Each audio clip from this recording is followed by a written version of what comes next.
YouTube,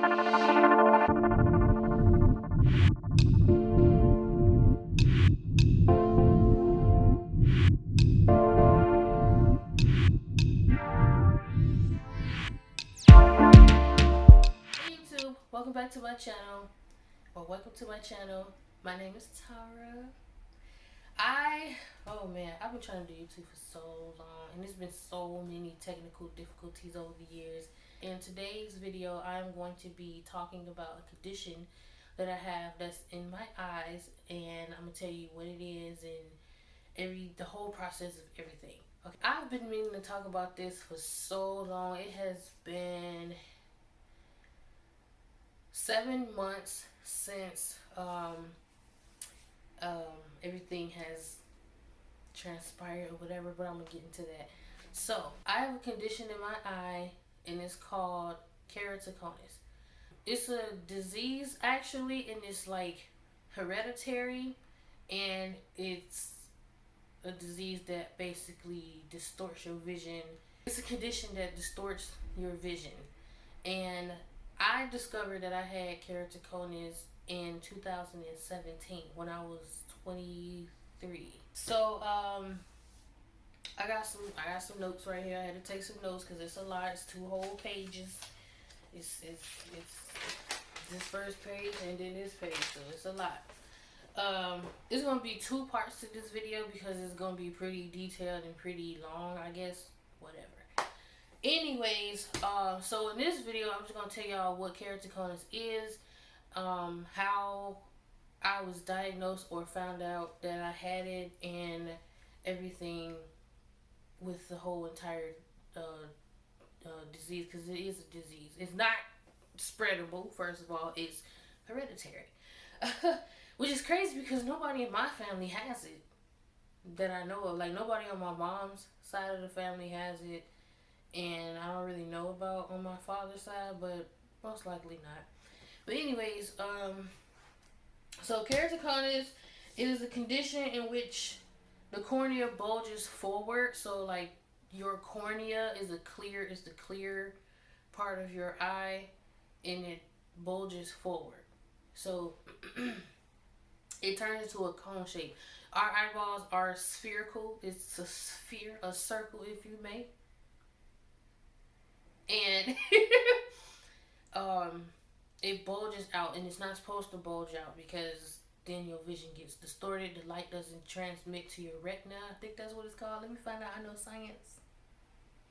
Anyways, it causes it to bulge forward, and that distorts your vision.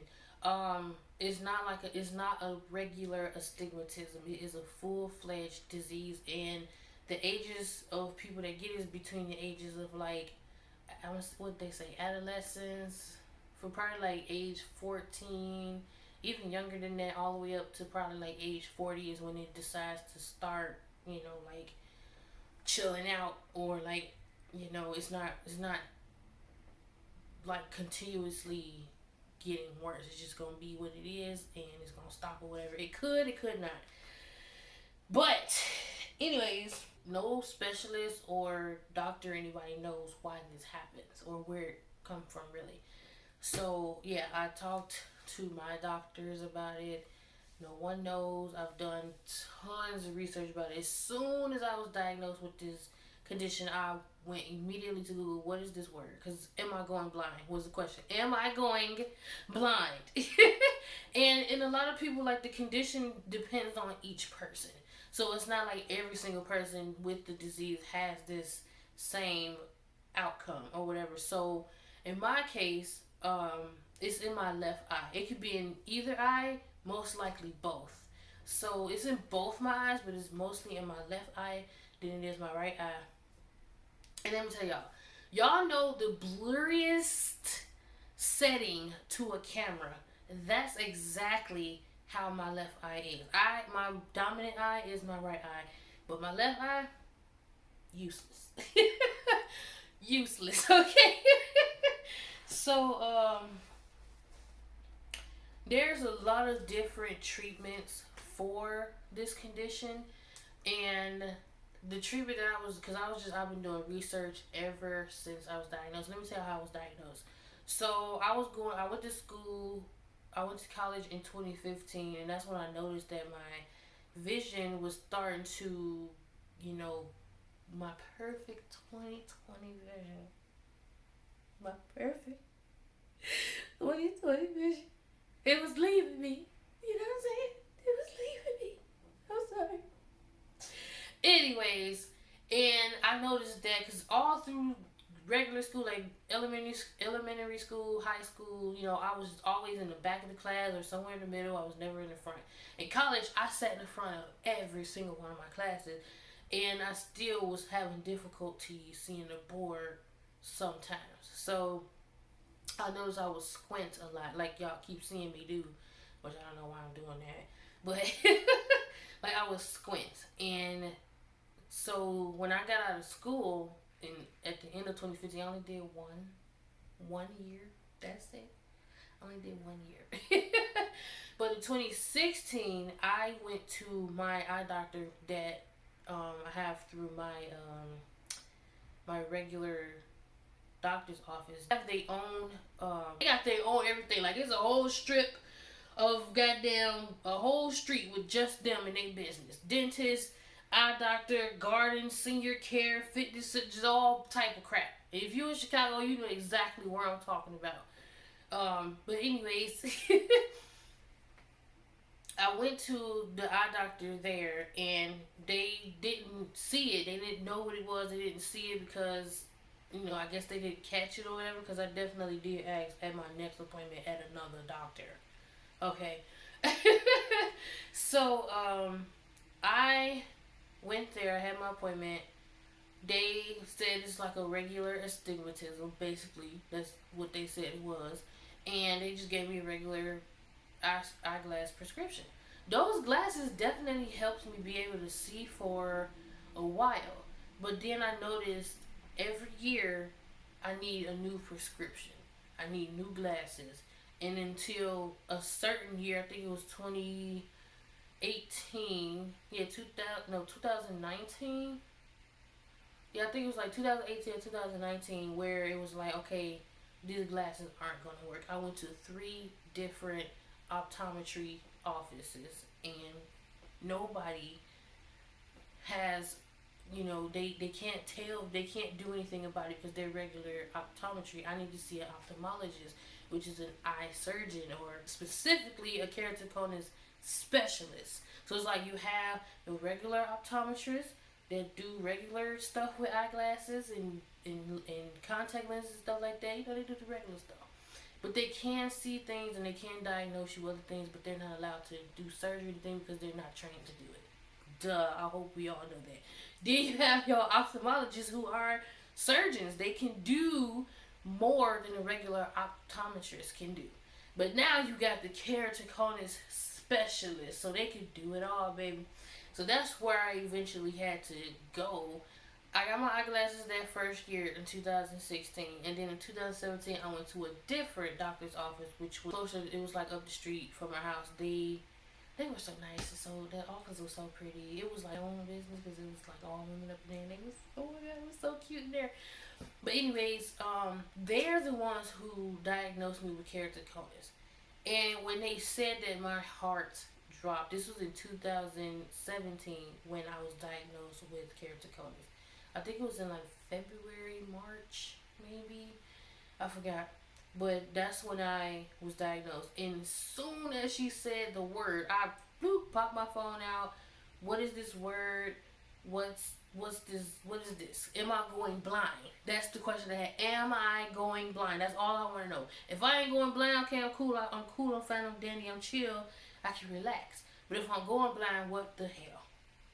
What the hell? Like, am I gonna permanently lose my vision forever? I've always been the type where I don't want anything interfering with my vision, my hearing, like any of my senses. I do not want them interfered with. I don't want them gone. I don't want them to leave me. I don't want nothing bad to happen to it. None of it. But here we are. Here we are. So, like I said, it's different types of treatment, and I've been researching over the years because this is I wouldn't say it's a fairly new one, but it is new. the treatments are constantly updating. And right now, it's only a couple of types of treatments. And let me tell y'all the main one that a lot of people, end up having to get is a cornea transplant. That is something that I absolutely want no parts of. I don't want it. Leave me alone. Don't say the word. Don't say the name. Don't suggest it. Don't do anything. I don't want no parts of it, okay? Because it's a very invasive surgery. You literally have to get your cornea removed and get donor tissue from a donor person who donated their cornea tissue.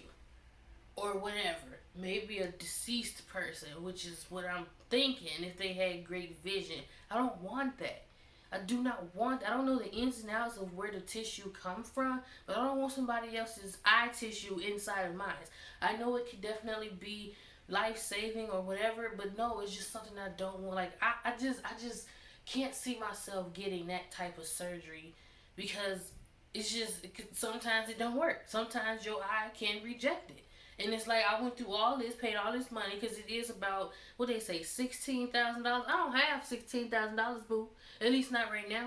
And it's like, no, I don't want this very invasive surgery. My eyes can reject it, or my body, whatever, can reject the surgery, and then I'm back at square one. And I'm probably at another level, because now, not only do I have this open wound on my eye, it has to heal, and now I really ain't gonna be able to. No, absolutely not. That's not happening. It's not a thing. So sorry about it. See you never. Because no. Well, they do have other treatments. They got corrective lenses, of course. You know what I'm saying? When they have artificial tears, that does not work. That's mostly for like in the very, very, very, very, very early stages of it. You might have like dry eyes or something. They give you some artificial tears. Like I said, I'm reading off my notes, boo, because it's a lot. Let me see. Contact lenses. They have the regular soft contact lenses or eyeglasses.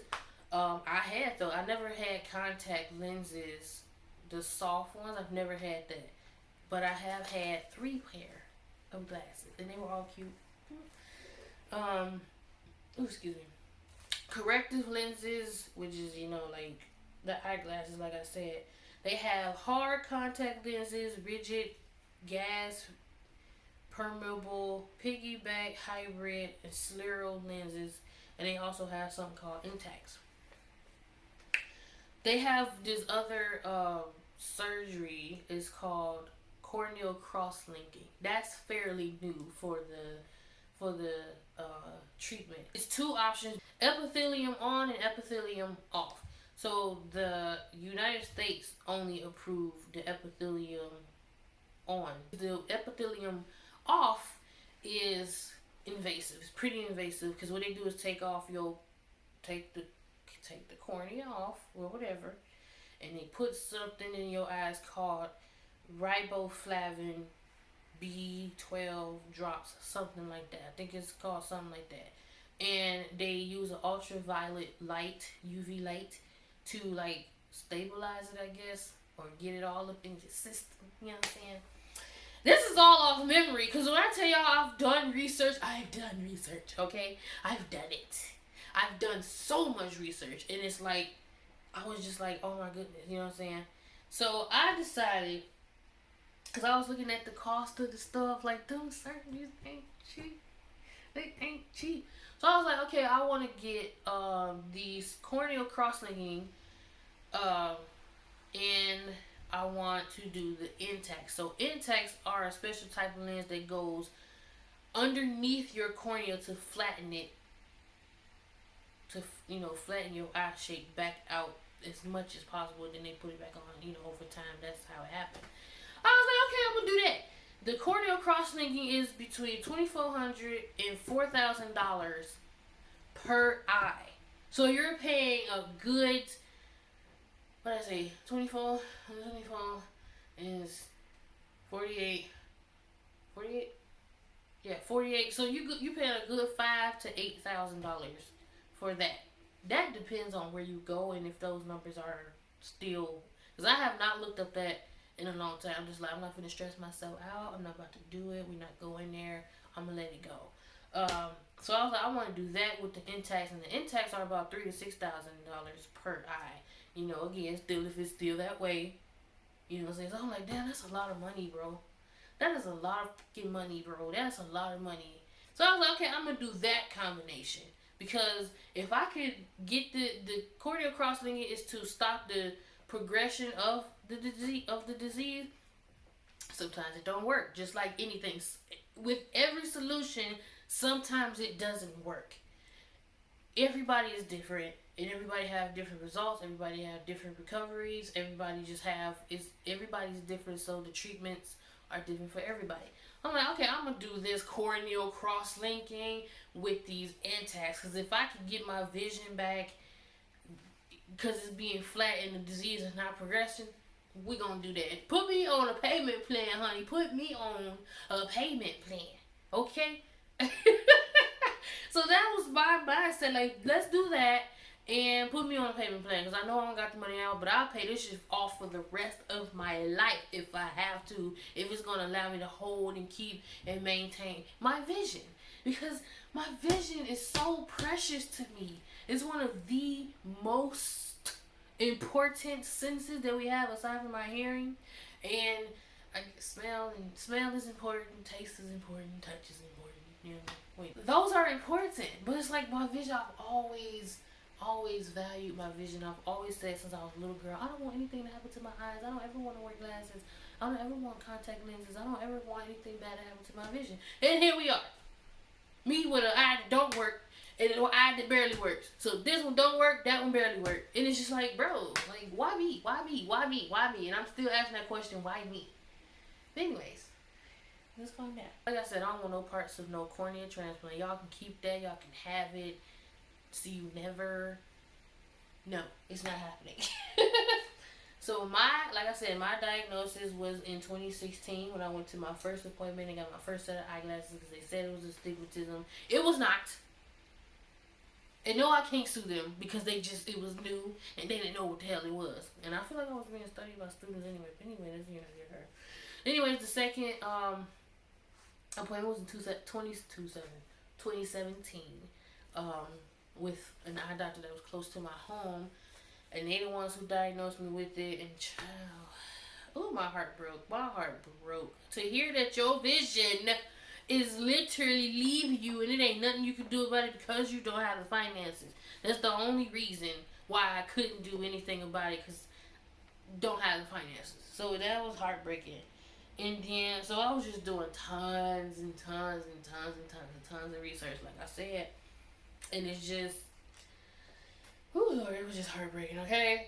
In 2018 is when I had my third appointment with the doctor that my mom was going to. She's the one who gave me, that was the last pair of glasses that I could get because, first of all, my insurance only covers glasses for, like, you only get one pair every year, but when 2018 got there, it was like, okay, you gotta wait till 2020 to get you some glasses. It's like, well, damn. So I'm like, okay, I'm gonna wait till 2020. That's when I was like, okay, I'm gonna go get me some new glasses in 2020. We all know what the hell happened in March 2020. So I couldn't go.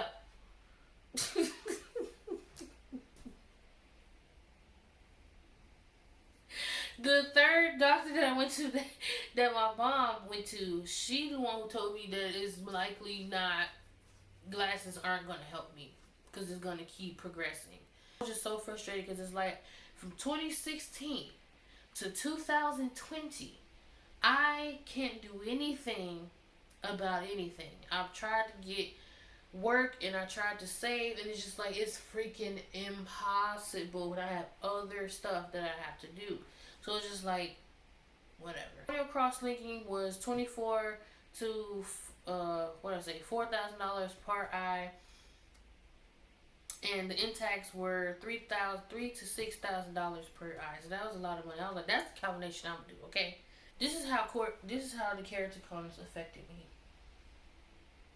I hope I don't cry, cause, ooh, child. there was a very, very just a very difficult time. It's such a difficult thing for me to deal with every day. It's one of the main reasons why I have not been doing YouTube because I can't see. This is how it affected me. I was not able to drive. I want to drive so bad.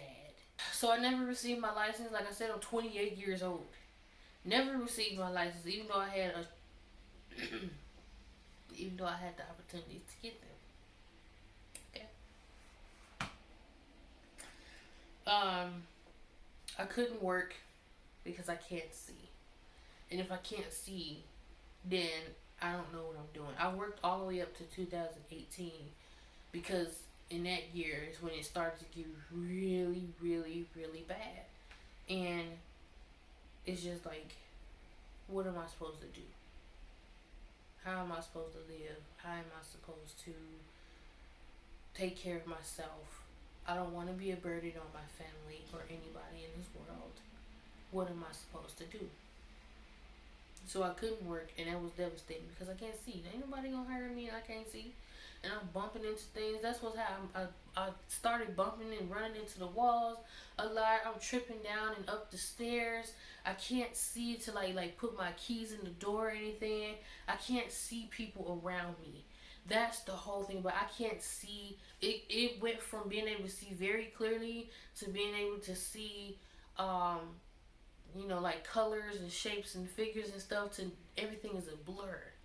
Everything is a blur. I have my right eye that I'm depending on to be able to see, and it's not strong enough because the disease is definitely in this eye as well. It's not just my left eye, but my left eye has been more affected by this disease than my right eye. It is so devastating because it's like, how am I supposed to live if I can't see? And I know that there are people in this world that are legally blind and they're doing just fine. You know what I'm saying? There's a lot of people that's doing just fine. But I've lived more than half of my life being able to see, and then just automatically not being able to. I don't know how to do that. I don't know how to, adjust to that. Like, I was adjusting to it. I was definitely adjusting to it. I've adjusted to it, and it's just like it also made me very sensitive to things that I was not normally very sensitive to. So like, not being able to see people's faces, like they had to be this close to me in order for me to see them. And it's like, no. Like being able to see, like my family, I know them by voice, I know their footsteps and how they walk, I know how they smell, I know all of this. So it's like, I know my family. But if it's somebody else, I don't know who this is because I can't see them. If I'm trying to cook something, which is a thing, something else that another way that I've been affected by this, I have to get really close to the pot and the stove and stuff, and that is dangerous. That's dangerous. So it's like I stopped cooking. I, in the washroom, when I'm trying to take care of my personal hygiene, it's just like I just gotta go off of feel. I gotta feel my way around. I can see, I can see colors. I can kind of see shapes a little bit. Like I can see figures and things, but nothing is crystal clear. Nothing is clear enough for me to, be able to know what it is. So I had to get really close to see what it is, or just go off memory. This is how I had to. This is what this is. Like I said, I relied on my right eye to be able to see because it's my dominant eye. Anyways, I can't see street signs. Lights and stuff are more than blurry. Y'all, if y'all have astigmatism or wear glasses or whatever, y'all know them nighttime lights are a freaking headache because everything is like a big long streak and it's just so like in your face. And glasses just didn't work for me. They just don't work for me at all. Yeah, misplacing things, like I remember I was walking, and how you just kind of step off the curb. I tripped. I didn't fall, but I did trip because I didn't realize how far down the curve was. And then sometimes the curves are not that far down, so you step and it's like, damn, I stepped down hard as hell. So it's like, all that type of stuff. And then you like not being able to watch TV. I have not had a TV in my room since 2017. I have not had a TV in my room from there to now. Where I am now, there's a TV in my room, but I don't watch it because there ain't nothing on TV. And it's just so crazy because I have to, no matter how big something is, the TV or whatever it is, I can't see it. So that's a problem for me. And it's like, what am I supposed to do? Yeah, and it's just like I can read. I used to be an avid reader, reading all types of, like reading my favorite books, just reading everything. And it's like, if I want to read it, I gotta put it this close to me to be able to see it. In my right eye, it's too close, but in my left eye, it's perfect. So it's like there's no, it's no. You have to learn to live with it, and that's exactly what I had to do, is learn to live with it. But it was just heartbreaking, and it was like more than half of the time I'm just like, okay, I'm living with it, I'm good, I'm cool, fine, dandy. I just got to accept that there are things that I've always wanted to do that I'll never be able to do again. Like, I'll never be able to do them, and other things I'll never be able to do again. So, like, if I wanted to go skating, I can't do that. That's my favorite hobby. I haven't skated since I was a child, but it's always been a favorite of mine. Y'all probably like, how is it a favorite if you ain't did it? I don't know. It's just always stuck with me. I love to do it. And, I can't see. I don't want to run into some damn bodies. I don't know how close or far they are from me. So it's like, that's another thing. Like, I don't know when somebody is really close or far away from me. I can feel when something is close to me, but then sometimes it's not even real. It's just times when I would just break down and cry. Like, I'll never be able to drive. I'll never be able to really take myself anywhere or do anything because I can't see. I knock stuff over constantly. And it's just like, bro, y'all know how we have spiders in our houses and shit like that? I can't see them motherfuckers. They can be anywhere, anytime, and I can't see. So that's a problem. But yeah, this is a really difficult thing to live with. This disease definitely put me in a really, really, really deep depression. And it's absolutely raised my anxiety. Because like I said, not being able to do the things that I used to love and used to do all the time, not being able to, have the future that I wanted because I can't see like how I used to. And it's like, I know there's ways to learn how to do things, but it's like I said, I've lived more than half of my life just being able to see, and then out of the blue, not being able to see. And it's like, why is this happening to me? Why? Why me? What I do? So it's like, yeah, so it's just deep depression and high anxiety. And those are not good. I lost my interest in anything that I ever wanted to do, like YouTube. I just decided I didn't want to do it because I can't see. I wanted to learn how to do my own nails. I couldn't do that. Wanted to learn how to do my own hair. Can't do that. And it's like, because I can't see. I lost my interest in everything. Everything. So it's like, I'm just sitting here doing nothing. Just kind of wasting away. That's how I feel. That's how I felt. It's just heartbreaking. It's really heartbreaking to know that this is what it is. Until they get some new some new technology or something, whatever. But, yeah, so that's what this is, a disease that's progressive, and it starts at a very young age and it lasts to a very old age. I'm 40s now, but still. And it has caused a very deep strain on my life and my daily activities. So, yeah.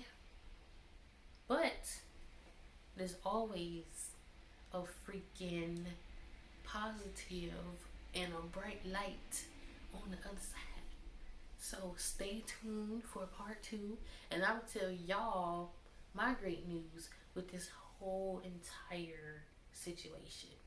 Thank you for watching this video. If you liked it, please give it a thumbs up, subscribe to my channel, and share to whoever, wherever. And also leave a comment and tell me if y'all have anything going on in y'all life as far as like things that you can't help, things that has affected your life tremendously that's not your fault.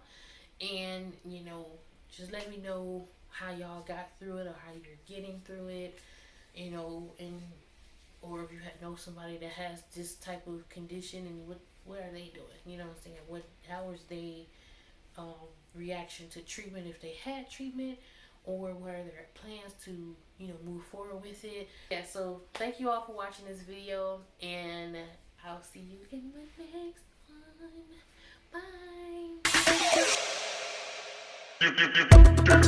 Bye.